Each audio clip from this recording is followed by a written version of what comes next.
नमस्कार, मैं अनिल, आपका होस्ट, आपका दोस्त, स्वागत करता हूं कॉर्पोरेट गुरु के इस सेशन में।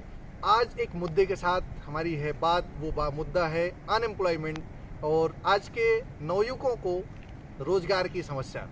आज बात करेंगे हमारे एक बहुत ही सम्मानीय सलाहकार जो बहुत ही अच्छे जानकार हैं अनएम्प्लॉयमेंट के और कॉरपोरेट में एम्प्लॉयमेंट के।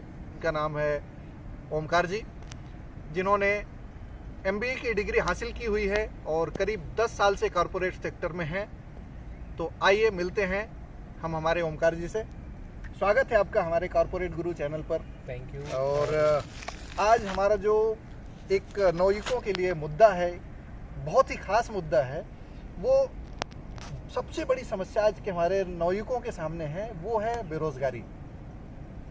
अनएम्प्लॉयमेंट को लेके इतनी ज़्यादा लोगों में उपापोह है। जो हमारे नवयुवक आते हैं वो अच्छा एजुकेशन लेने के बाद भी उनको एम्प्लॉयमेंट नहीं मिलता। बिल्कुल। तो इस समस्या को हम चाह रहे हैं कि उसका एक सरल सॉल्यूशन हम उनको दें, ताकि उनका आने वाला जो भविष्य हो उज्जवल हो सके, उनको एक रास्ता मिल सके। तो इस मुद्दे पर हम आज बात करेंगे और हम चाहेंगे कि आप इस पर थोड़ा सा हमारे नवयुवकों को गाइड करें। सबसे पहले तो सहृदय धन्यवाद कि आपने हमें इस प्लेटफॉर्म में उतारा और आपने अपने चैनल में हमको इनवाइट किया। अनिल जी, आपका बहुत बहुत धन्यवाद। साथ में हमारे दर्शकों के लिए नमस्कार। और जैसा कि आपने बताया, having 10 year experience in a corporate culture, बिल्कुल। और उसके पहले हमने एमबीए की डिग्री ली। आपको एक चीज़ मैं और बता दूं, मैंने 2 बार एमबीए किया। अरे वाह, ये तो बहुत बड़ी बात है। First MBA from our side, parents ने वो मौका दिया। सेकंड, मेरी एक कंपनी थी, नाम लेना शायद ठीक नहीं रहेगा चैनल पे, बट कंपनी के थ्रू भी मैंने एक बार एमबीए किया। I have done my MBA twice. तो during the session, during this year of journey 10 year back, वही प्रॉब्लम जो आज आप पूछना चाह रहे हैं सेम हमारे साथ थी।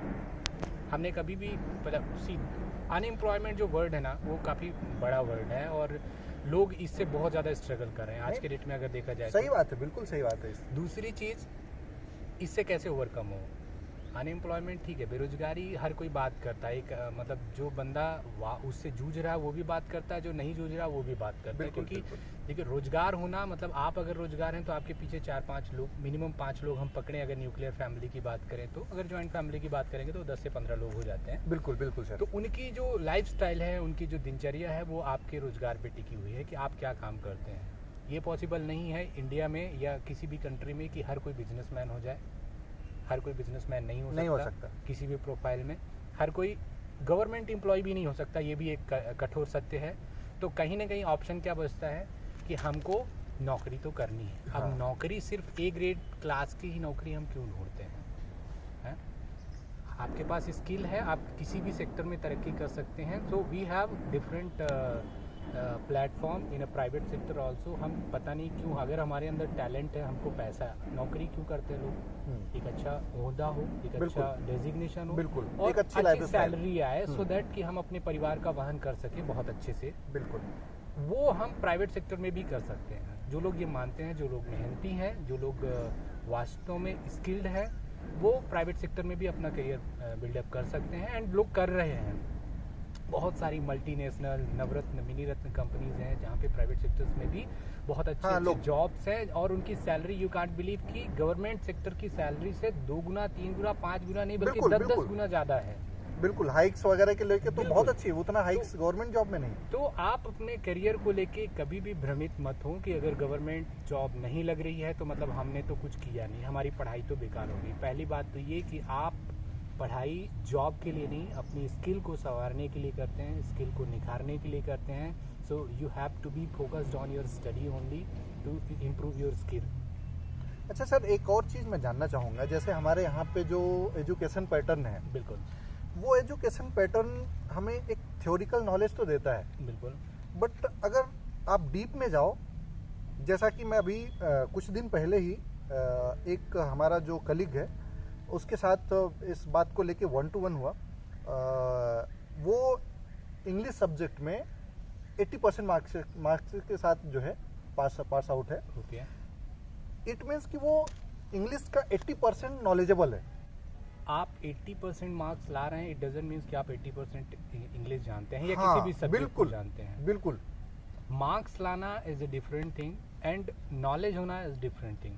बहुत सारे स्टूडेंट्स, स्पेशली अगर हम सिर्फ एक फील्ड उठाए, अभी थोड़ा सा एमबीए से इंजीनियरिंग की तरफ जाते हैं, बहुत सारे स्टूडेंट्स जिनके मार्क्स बहुत अच्छे आते हैं इंजीनियरिंग में, बीटेक बी, इनमें मार्क्स बहुत अच्छे रहेंगे, लेकिन वो कहीं ना कहीं उनको उस लेवल का रोजगार नहीं मिलता या उस लेवल की उनकी जॉब नहीं मिलती है। लेकिन जो बंदे जिनको वास्तव में नॉलेज है, बुक वॉर्म नहीं बढ़ना है। सबसे जो बेरोजगारी का सबसे रूट कॉज है वो है बुक वॉर्म। बिल्कुल। आप ये देखोगे कि आज का जो यूथ है, किताबों प्रेशर के चक्कर में हमारा और आपका उतना तो टेम्परेचर नहीं रहता। बॉडी का फीवर का टेम्परेचर भी आप नापोगे ना तो वो भी 96 97 रहता है, बट बिल्कुल पेरेंट्स ने इस लेवल का प्रेशर सेटअप किया हुआ है। अरे इनका फला व्यक्ति का बच्चे का तो इतने परसेंट आए, 98 आए, 97, तुम्हारे 96 ही क्यों है? अरे भैया 96 आए, that is okay, more than enough है 96। आप परसेंटेज के पीछे मत भागो। बिल्कुल। ये तो आपने during the graduation, during post graduation या ड्यूरिंग योर स्टडी आपने क्या कमाया, आपने क्या सीखा, वही काम आने वाला बिल्कुल बिल्कुल। मैं अपना एक एग्जांपल बताता हूँ। जब हमने 12th पास आउट किया तो हमसे बड़ी चाव से पूछा गया, मेरे पेरेंट्स ने पूछा कि बेटा कितना स्कोर बना, हमने बताया इतने परसेंट हमारे बने। जब हमने ग्रेजुएशन किया तो ग्रेजुएशन का पूछा गया, उस दौरान कोई 12वीं क्लास में कितना बना वो कोई नहीं सही पूछता। बात, कोई नहीं पूछता। एमबीए करने के बाद ग्रेजुएशन में कितना स्कोर था वो किसी ने नहीं पूछा। जब आप जॉब करने लगते हो तो क्या पूछा जाता है, ये कोई नहीं पूछता आपके 10th 12th में कितने परसेंट मार्क्स थे या आपने ग्रेजुएशन में क्या किया, राइट? बिल्कुल। आपसे क्या पूछा जाता है, आपको काम कितना बिल्कुल, आता है, स्किल क्या है, स्किल क्या है आपके अंदर। डेफिनेटली। देन उस दौरान आप क्या बताते हो, हमको इतने साल का एक्सपीरियंस है, हमने यहाँ पे काम किया है। तो जब हम लास्ट मोमेंट में जो हमको काम को एग्जीक्यूट करना है उसके लिए हमारी स्किल परखी जाती है, तो हम शुरू से किताबें क्यों रटते हैं? हमको अपनी स्किल पे इम्प्रूवमेंट करना चाहिए, हमको अपनी स्किल पे ध्यान देना चाहिए। स्किल रहेंगी सब्जेक्टिव, आप ये मत सोचिए स्किल मतलब हमको डांसिंग हमारा एक स्किल है, that is also skill, but वो डिफरेंट काइंड ऑफ स्किल है। आपको किताबों के सब्जेक्ट्स के हिसाब से ही स्किल होना चाहिए। लाइक लीडरशिप एक स्किल है जो कि किताबों में पढ़ाया जाता है और उसको प्रैक्टिकली आपको करना पड़ता है। आज के डेट में अगर मान लीजिए मैं एक मैनेजर हूँ और मैनेजर के नीचे भी एक टीम होती है, सबऑर्डिनेट्स होते हैं, उनसे हमारे अंदर अगर लीडरशिप है तो हम अपनी टीम को बहुत अच्छे से मैनेज कर सकते हैं। हमें जो टास्क दिया गया है उसको हम बहुत अच्छे से कंप्लीट कर सकते हैं या करवा सकते हैं। हमारी टीम हमसे खुश होना चाहिए और हमें जो टास्क दिया गया उस टास्क को वो परफॉर्म करें।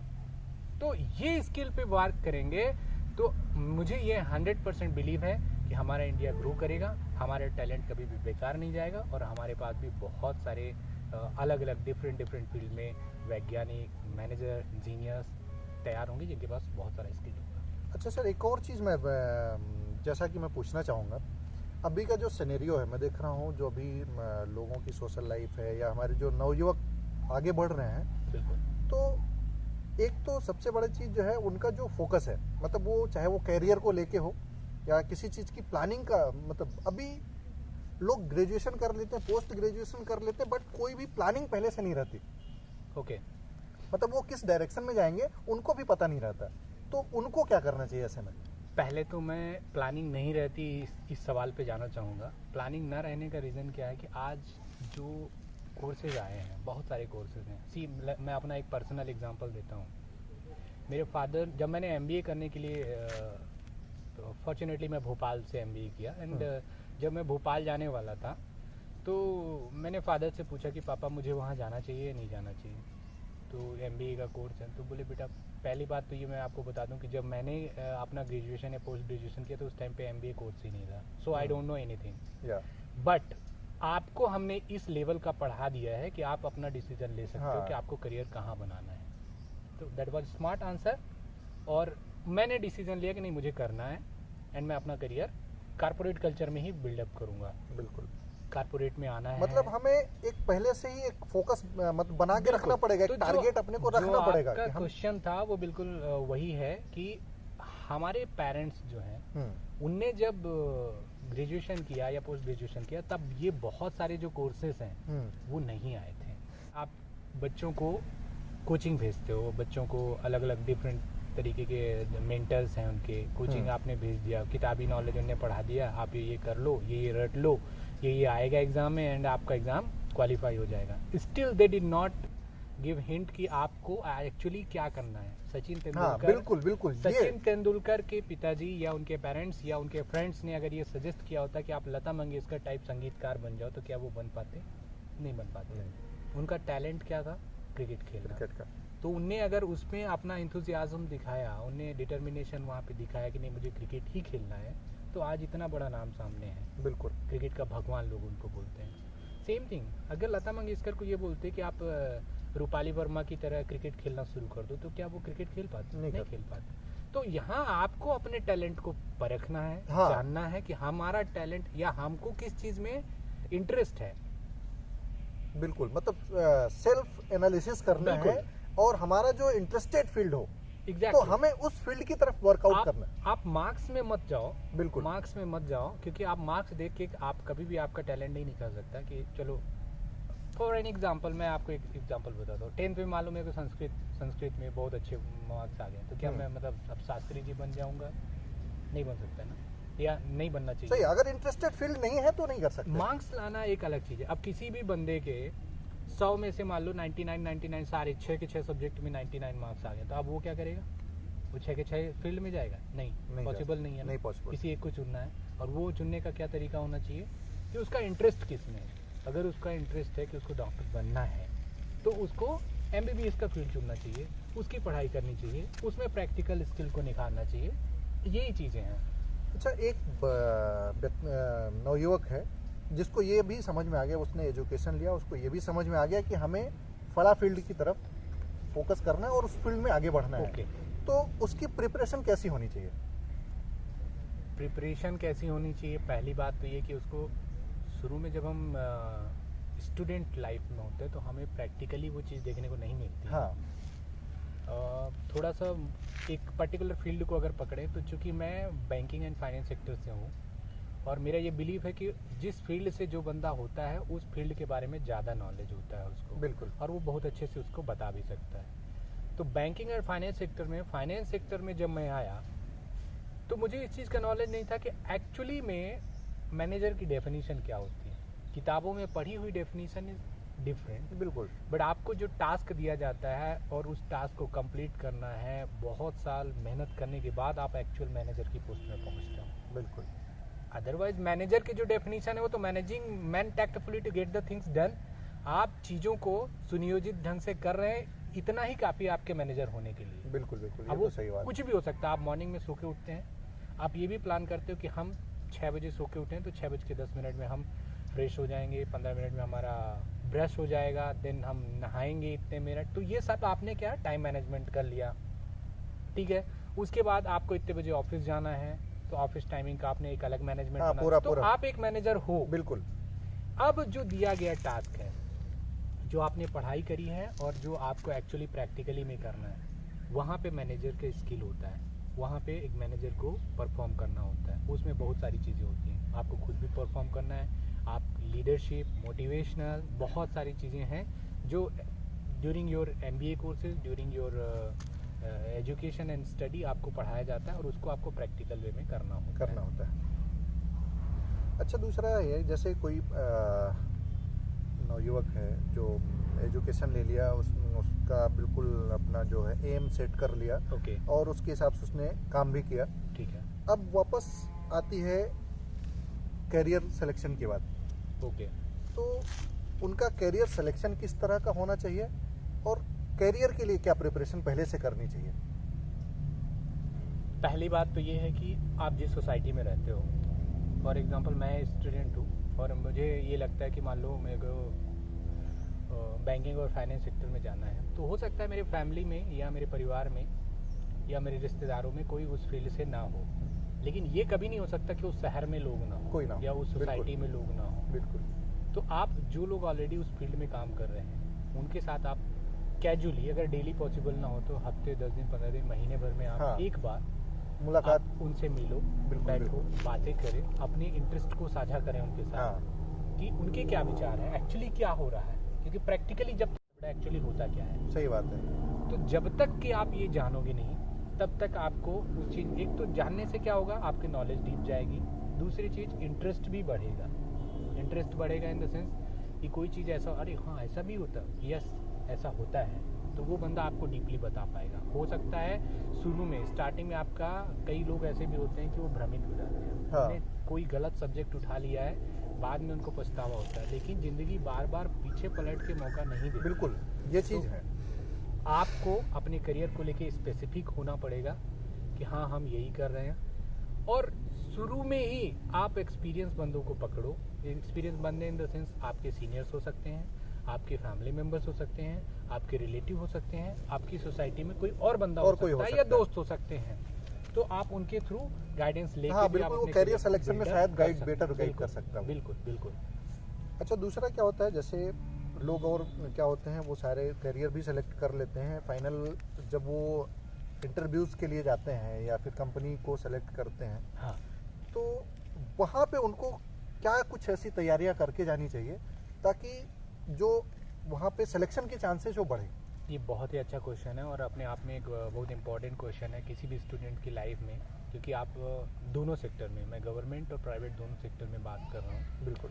कि आपको इंटरव्यू तो फेस करना ही करना है। आज हाँ। का जो सिनेरियो है और जो पैटर्न बन चला है कि आप कितने भी लिखित एग्ज़ाम निकाल लो, रिटन एग्ज़ाम कितने भी निकाल लो, आपको इंटरव्यू फेस करना पड़ेगा। और उसके लिए आपको मेंटली और फिजिकली दोनों तरीके की तैयारी preparation। होनी चाहिए।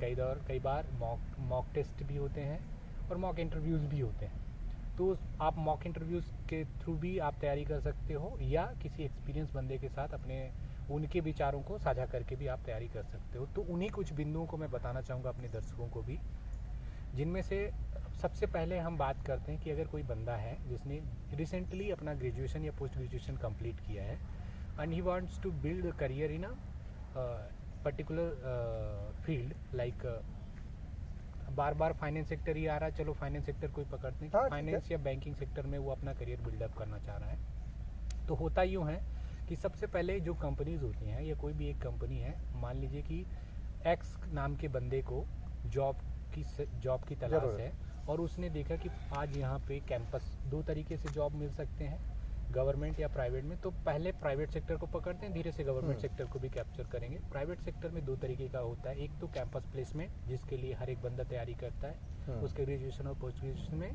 एंड सेकेंड है वो डायरेक्ट इंटरव्यूज या थ्रू द रेफरल। तो मॉक इंटरव्यू सबसे पहले हम बात करेंगे किसकी, कैंपस, जो कि प्राइम फोकस होता है किसी भी स्टूडेंट के लिए। हाँ। कैंपस में कंपनी खुद चल के कॉलेज से साथ टाई अप होता है, कंपनीज आती हैं, उनकी तरफ से 2-4 प्रमुख आते हैं जिसमें HR manager and some admin person also there. तो वो लोग क्या करते हैं, सबसे पहले रिटन टेस्ट ऑर्गेनाइज करेंगे, देन इंटरव्यू के फेज में जाएंगे। रिटन टेस्ट में और इंटरव्यू के बीच में एक और राउंड होता है, ग्रुप डिस्कशन बोलते हैं उसको। ग्रुप डिस्कशन का भी एक अपना वास्ट एरिया है और बहुत तरीके से वो लोग फिल्टर आउट करते हैं, क्योंकि एक कॉलेज में हो सकता है 500 लोग पार्टिसिपेट करें। कैंपस के भी अपने अलग अलग तरीके हैं, आगे के वीडियोस में कभी हम कैंपस को लेके ही बात करेंगे अगर बिल्कुल, आपने अपॉर्चुनिटी बिल्कुल, दी तो। बिल्कुल, बिल्कुल, बिल्कुल। तो उसमें भी ओपन कैंपस होते हैं, पूल कैंपस होते हैं, तो अलग अलग तरीके हैं। अभी बात कर देते हैं चूँकि समय का अभाव है और बात करेंगे तो ग्रुप डिस्कशन, पहला रिटन टेस्ट हो गया, सेकंड में आपको ग्रुप डिस्कशन में फिल्टर आउट करेंगे, एंड थर्ड जो पार्ट आएगा वो होता है इंटरव्यू। सो हम बात करेंगे अभी फिलहाल इंटरव्यू की। इंटरव्यू में जाने से पहले आपको कुछ चीज़ों में ध्यान देना पड़ेगा। सबसे पहले बात करते हैं अटायर। आपके पास नॉलेज बहुत है, स्किल बहुत है, आप एकदम परफॉर्म करने के लिए तैयार हो, लेकिन आपका पहनावा सूट नहीं कर रहा है। हाँ। मैं चाहूँगा आपने जो वियर किया हुआ है अभी, आपका जो अटायर है वो पूरी तरह से कैजुअल है। बिल्कुल। आप बिल्कुल नेता मंत्री की हाँ, तरह बिल्कुल, दिख रहे हैं। बिल्कुल, बिल्कुल। तो ये जो अटायर है ये कभी भी शूट नहीं करेगा। आप अगर बिल्कुल, इंटरव्यू हाँ, के लिए जा रहे हैं कॉर्पोरेट में अगर जा रहे हैं तो आपको क्या है, आपको फॉर्मल ड्रेस होना चाहिए। जो आपका अटायर है वो फॉर्मल होना चाहिए। उसमें चेक्स में आप अवॉइड करें तो ज़्यादा बेहतर होगा। फॉर्मल शर्ट एंड पैंट होने चाहिए for boys, and for girls suit होना चाहिए जो कि फॉर्मल दिखे। कभी भी स्पोर्ट्स शूज़ नहीं पहनना है आपको ड्यूरिंग योर इंटरव्यू। आपको फॉर्मल शूज़ ही प्रेफर करने हैं। सॉक्स अगर पॉसिबल हो सके तो वाइट हो, अदरवाइज सिंपल होने चाहिए, बहुत जिगजैग टाइप नहीं होना चाहिए। आप क्लीन शेव करके जाएं, आपका जो बियर्ड है वो क्लीन शेव होना चाहिए, बाल हमेशा ट्रिम्ड हों, और टैटूज वगैरह ना हो तो ज़्यादा बेहतर है। फॉर्मली आप, ये हुआ अटायर की बात। सेकंड हम बात करते हैं आपका वे ऑफ स्टाइल, जिस तरीके से आप इंटरव्यू करते हैं। इंटरव्यू फॉर एन एग्जांपल, एक बंद कमरे में इंटरव्यू चल रहा है, तो आपके इंटर करने का तरीका, बिल्कुल, कई हाँ, बार क्या entrance। होता है, इंटरव्यू के लिए जब आप जाते हो तो आपको एक वेटिंग हॉल में बिठाया जाता है। हो सकता है आपके साथ 2-4 और कलीग आपके बैठे हुए हों, तो आपको ये लगता है कि हम बैठे हुए हैं तो हमारा नंबर तो आया नहीं, तो हम कई बार मस्ती करते हैं, टालम टोली, कुछ भी हंसी मजाक की होती हो, या जो इंटरव्यू ले रहा है उसी का मजाक उड़ाना शुरू कर देते हैं। सी, ऐसा कुछ होता नहीं है। बाहर जो लोग बैठे हुए होते हैं, अंदर जो इंटरव्यू ले रहा होता है, कई बार ऐसा भी होता है कि कैमरे में वो सब एक्टिविटी को वो देख रहे वॉच होते कर हैं। रहा होता है। बिल्कुल, बिल्कुल, ये चीजें तो है। आपके सीरियसनेस को वहीं से भांप लेते हैं। अगर जो व्यक्ति इंटरव्यू ले रहा है, उसने बाहर आप बैठ के क्या एक्टिविटी कर रहे हो, और आप पता चला कि आप मस्ती कर रहे हो, दूसरों का मजाक उड़ा रहे हो, या कुछ ऐसा माहौल बना रहे हो जो कि सूट नहीं करता उस एटमॉस्फेयर को, तो पहला तो गलत इम्पैक्ट वहीं चला पड़ जाता जाएगा। है, ये बात तो है। B formal. आप अगर वहाँ पे बहुत ज़्यादा, क्योंकि कई बार घबराहट भी होती है, तो मैगजीन्स रखी होंगी, या अगर आप शांति से भी बैठ सकते हो तो आप बैठो। ज़्यादा टाइम नहीं होता, क्योंकि एक बंदे का इंटरव्यू मोस्टली 15 से 20 मिनट, हाँ, इससे ज़्यादा नहीं, या ज़्यादा से ज़्यादा आधा घंटा। बिल्कुल। तो 30 minutes you have to wait in a formal way. Your sitting should be in a formal. तो आप फॉर्मल तरीके से बैठो, वो चीज़ें भापो, है ना, अपने आप को एनालिसिस करो कि हमको क्या और रिकॉल करना चाहिए, हमसे क्या क्वेश्चन पूछे जा सकते हैं, ऐसा कुछ नहीं। दूसरी चीज़, जब आप इंटर करते हो एक कमरे में, इंटरव्यू के लिए जब आप इंटर करते हो, तो कोई क्या रहता है, पूरी तरह से अंदर घुस जाएगा, फिर बोलेगा मे आई कम इन सर, नथिंग लाइक दैट, ऐसा कुछ भी बिल्कुल, नहीं बिल्कुल। करना है। आपको इंटर करने के पहले गेट को सॉफ्टली पुश करना है, थोड़ा सा, लिटिल बिट, सो दैट आपका जो सिर है आगे की तरफ झुक सके, एंड इंटरव्यूअर को ये पता चल सके हाँ। कि हाँ, कोई बंदा इंटर कर सकता है। तो आपको स्लाइटली पुश करना है डोर को, और आगे की तरफ झुकते हुए बोलना है, सर मे आई कम इन, या मैं अंदर आ सकता हूँ क्या सर। तो वो, बिकॉज दे आर प्रोफेशनल, वो आपसे ज़्यादा हम्बल होंगे, तो बोले या श्योर कम। डेफिनेटली। जब उनने ऐसा बोला तो आप कहाँ तक जाओ, सीट तक जाओ। अब वहाँ पे एक और छोटी सी माइनर मिस्टेक क्या करते हैं लोग, गए और खुद ही बैठ गए। हाँ, आपको वो नहीं करना है। आपको वहाँ जाना है, until unless they do not ask you to sit down, आप वहाँ मत बैठो। या तो आप उनसे पूछो, sir may I sit here, या वो खुद ही बोलेंगे प्लीज सिट डाउन। तो इन दोनों इशारों के बीच में ऐसा होना चाहिए कि ऐसा नहीं कि आप गए एकदम शांति से खड़े हो गए। या तो आप देख लो पलक झपकते वो आपसे पूछ लेंगे, या आप उनसे पूछ लो। बिल्कुल। ये आपको ज़्यादा कंफर्ट प्रोवाइड करेगा। आप सीट में बैठ गए, बैठे भी हो, अब उसके बैठने का भी एक अलग तरीका है। कई लोग क्या होते हैं, चेयर रखी हुई, चेयर के एकदम एज पे जाके बैठते हैं, घबराए हुए, हाथ को सही बात है, यूं ज़्यादा करेंगे, घबराइए। वो आपकी घबराहट को दिखा देता है। आपको ऐसा कुछ नहीं करना। प्रॉपर सीट में बैठो, पीछे की जो एज है वहां तक पूरा सीट आप एकदम शांति से बैठो। देन आपके हाथ एकदम खुले होने चाहिए। ऐसा नहीं कि एकदम हाथ को रगड़े जा रहे हैं, ऐसा कुछ भी नहीं होना चाहिए। आप शांति से बैठो।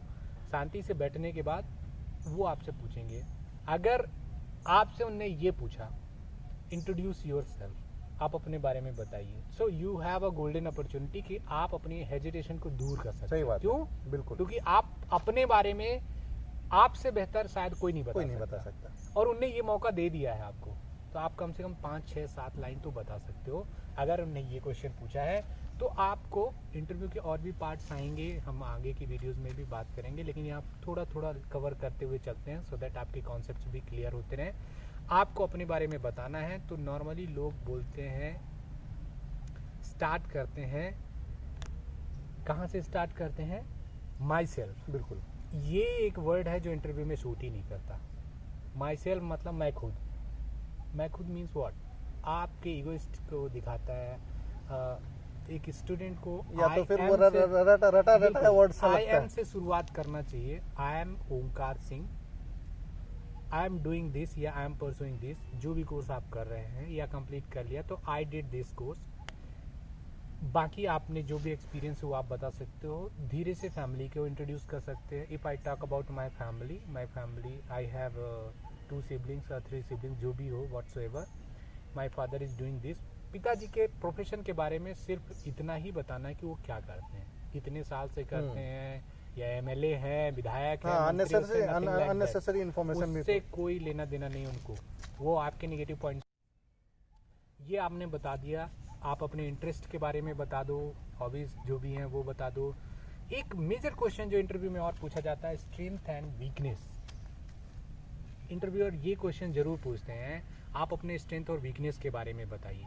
तो आपको उस दौरान क्या करना है, अपनी स्ट्रेंथ को तो बताना है। कोई भी 3 स्ट्रेंथ आप पहले से चुन के जाइए, like I am determined, optimistic and confident person. बिल्कुल। मैं कॉन्फिडेंट हूँ, मैं ऑप्टिमिस्टिक हूँ, आशावादी हूँ, एंड मैं डिटर्मिन, दृढ़ निश्चयी हूँ। मैंने कोई काम ठान लिया तो मैं वो करूँगा। सवाल आता है वीकनेस बताने के लिए। वीकनेस बताने के लिए लोग बहुत सारा वीकनेस अपना बता देंगे कि मैं ये काम नहीं कर सकता, मैं ऐसा नहीं कर सकता, मैं वैसा नहीं कर सकता, मेरे को रोना आ जाता है, नथिंग लाइक दैट। ये सब सुनने के लिए वो नहीं बैठे हैं। आपको अपनी कुछ स्ट्रेंथ को ही एज अ वीकनेस दिखाना पड़ेगा। लाइक मैं झूठ नहीं बोल सकता। बिल्कुल। झूठ ना बोलना एक स्ट्रेंथ है एक्चुअली, बिल्कुल। बट उसको आप एज अ वीकनेस दिखा सकते हो। कि कई बार ये एक्सपेक्टेशन हाँ, होती है कई कि बार होती है कि थोड़ा झूठ सा कस्टमर को कन्विंस करने के लिए आपको घुमा के बात करना पड़ेगा। तो ठीक है, as a strength and as a weakness आप उसको दिखा सकते हो। ठीक है, तो ये हुआ इंटरव्यू के पार्ट में। जब आपका इंटरव्यू हो जाए तो वो आपसे, वो इससे पहले कि आप रूम को छोड़े, वो आपसे एक क्वेश्चन और पूछते हैं, आप कुछ पूछना चाहेंगे क्या? नॉर्मली 10 में से 7 लड़के का आंसर ये रहता, नहीं सर सब ठीक है। प्लीज़ ऐसा मत करिए। आप अगर आपको ये मौका मिलता है तो आप उनसे 2-4 क्वेश्चन कंपनी प्रोफाइल के बारे में पूछिए, जॉब प्रोफाइल के बारे में पूछिए जिस जॉब को आप लेने के लिए गए हो, ताकि उनको भी लगे कि नहीं, बंदा क्यूरियस है, बंदा जॉब को ज्वाइन करना चाहता है, बंदा इंटरेस्टेड है। अगर आप ऐसा नहीं करते हैं तो वो आधी चीज़ें वहाँ से नेगेटिव पॉइंट में चली जाती हैं कि नहीं यार, इसको कोई मतलब नहीं है, जॉब मिले ना मिले इसको क्या लेना देना। तो ये इंटरव्यू के कुछ क्वेश्चन थे जो हमने कवर अप किया। मैंने होप कि ये सारे जो बारीकियां आपने बताई हमारे जो न्यू कमर्स हैं उनके लिए बहुत ही फायदेमंद होगी। बिल्कुल। अच्छा सर, ऐसा होता है कि कई बार हमारा जो वहाँ पे हमने इंटरव्यू भी फेस कर लिया, बट कुछ ऐसी सर्टेन चीज़ें होती हैं जिनकी वजह से मतलब कई बार हम फेल हो जाते हैं इंटरव्यू सेलेक्ट होने में। ओके। या सिलेक्शन हो भी जाता है तो हम कैसे जो है आगे का क्या हमारा मतलब वो होना चाहिए, प्लानिंग होनी चाहिए, कंपनी को ज्वाइन करने का क्या है? कंपनीज 2-3 तरीके का रहता है। पहला तो ये कि रिटन टेस्ट आपने निकाला, इंटरव्यू के भी फेजेस हमने बता दिए। इंटरव्यू हुआ, इंटरव्यू 2-3 तरीके के हो सकते हैं। पहला तो एक नॉर्मल जो कंपनी प्रोफाइल से नॉर्मल एडमिन पॉइंट से बंदे गए हों वो ले सकते हैं। देन सेकंड राउंड हो सकता है एचआर का हो, आपका एचआर इंटरेक्ट होना चाह रहा हो कंपनी का आपसे कि आप क्या पैकेज एक्सपेक्ट करते हो या क्या पैकेज में आपको हायर करने वाला है। तीसरा जो इंटरव्यू होने के बाद जो राउंड रहेगा वो है आपका ज्वाइनिंग का। तो बिफोर ज्वाइनिंग बहुत सारी कंपनीज, जो बड़ी कंपनीज हैं, मल्टीनेशनल कंपनीज हैं, वो क्या करती हैं, वो करती हैं फिजिकल टेस्ट के लिए आपका मेडिकल टेस्ट कराएंगे, जिसमें बॉडी के सारे पार्ट्स को वो मेडिकली, ये एक्चुअली कंपनी इसलिए भी कराती है कि इंश्योरेंस पर्पज से आप कितने फिट हो। हाँ। आपको उनने हायर किया, पता चला आप 6 महीने बाद से बीमार होना शुरू हो गए, आपको कोई मेजर कॉज है, तो लाइबिलिटी कंपनी की तरफ चली जाएगी। हाँ, क्योंकि इनकी मेडिकल जो है एचआर पॉलिसी है कि आपको वो स्वस्थ रखेंगी, या जो भी खर्चा आएगा तो वो कंपनी उठाएगी। तो कोई भी अनफिट बंदे को कोई क्यों हायर करे, अगर शुरू से ही पता है उनको कि ये मेजर डिसीज से सर्वाइव कर रहा है तो फिर वो नहीं हायर करेंगे। तो आपका सिलेक्शन में भी वहाँ रुक सकता है। तो ये हुआ। But if you found physically fit, अगर आपने मेडिकल टेस्ट पास किया और आपने ज्वाइन किया, तो ज्वाइनिंग से कंपनी की भी कुछ एक्सपेक्टेशन होती हैं। आपने बहुत सारा चीज़ उनको इंटरव्यू के दौरान बताया कि हम ये करेंगे, हम ऐसा करेंगे, हमने ये एक्सपीरियंस लिया हुआ है, राइट। तो वहाँ कंपनी की भी एक एक्सपेक्टेशन बनती है कि हाँ, अब बंदे को हमने हायर कर लिया है। बहुत सारे कंपनीज़ हैं, लगभग अभी तो चूंकि पैंडेमिक सिचुएशन आ गया तो शायद इंडक्शन ट्रेनिंग उतना नहीं हो पा रहा हो, या ऑनलाइन के थ्रू करवा रही company. But induction training is a part जहां आपको आपके वर्क प्रोफाइल के हिसाब से काम को सिखाया जाता है। It may be 3 days, 5 days और मोर देन 7 डेज हो सकता है। That is it. तो ये चीज़ें थी। चलिए सर, बहुत बहुत धन्यवाद। बहुत सारी बेसिक्स आपने हमारे नवयुवकों को दिया, और मैं आशा करता हूँ कि ये सारी जो बेसिक्स है, अगर हमारे आने वाले न्यू कमर्स अगर इन सबको फॉलो करेंगे तो डेफिनेटली उनका जो कैरियर लाइफ होगी या उनका जो कैरियर में आने वाली परेशानियां हैं वो सॉल्व होगी, और हमारे दर्शकों को इसका फ़ायदा मिलेगा। तो आज के लिए